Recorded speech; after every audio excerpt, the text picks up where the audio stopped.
Hello, it's Jan here I'm in Hong Kong today, and today I'm going to talk about how I learned Cantonese. So the thing is that when I started learning Cantonese, I spoke Mandarin already, and I think that really helped. Some people might say that Cantonese and Mandarin are very similar. Yes, they are pretty similar, but I always say that the difference between the two of them is probably like the difference between Dutch and German, or maybe even a little bigger. I had this discussion recently with a friend from Hong Kong who also speaks Cantonese. Also speaks Dutch and German. So how did I do it? So I took part in the @1 challenge. That's a language challenge organized by a friend of mine, Brian Kwong.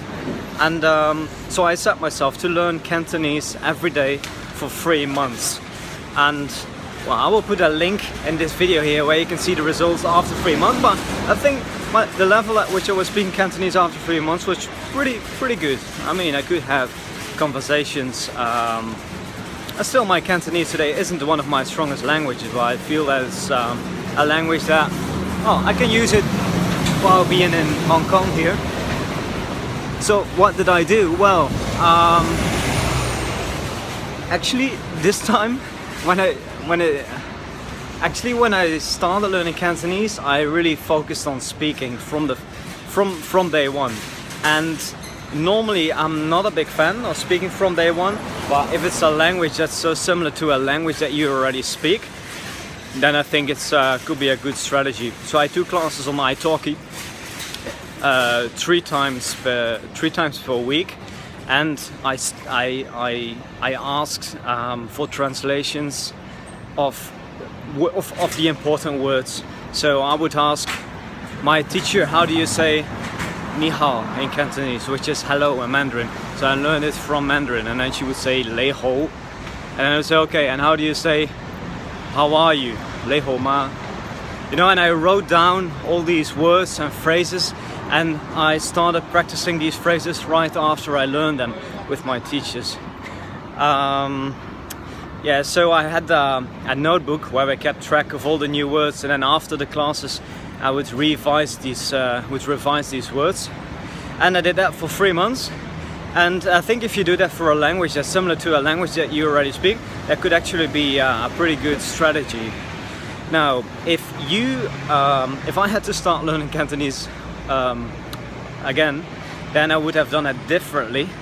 So this might be a few tips for you as well.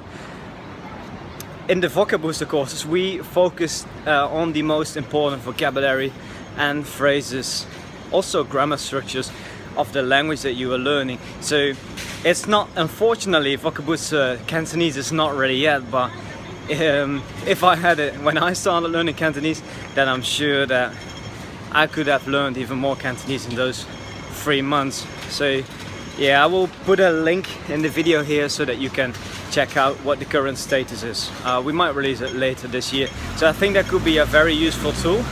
And then on the later, when I got better at Cantonese, when I could speak it already, this was after I finished it @1 challenge.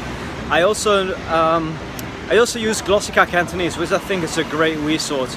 It's difficult to find good resources to learn Cantonese.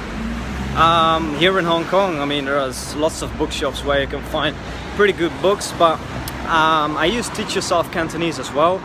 But I really felt that Glossica really helped me to get my Cantonese to the next level.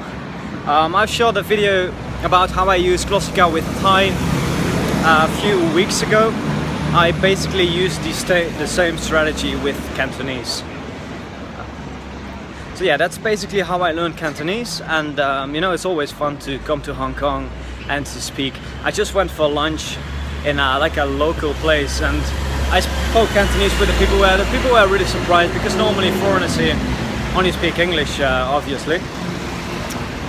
So yeah, Cantonese I think is a great language. You can also practice with movies and music, of course.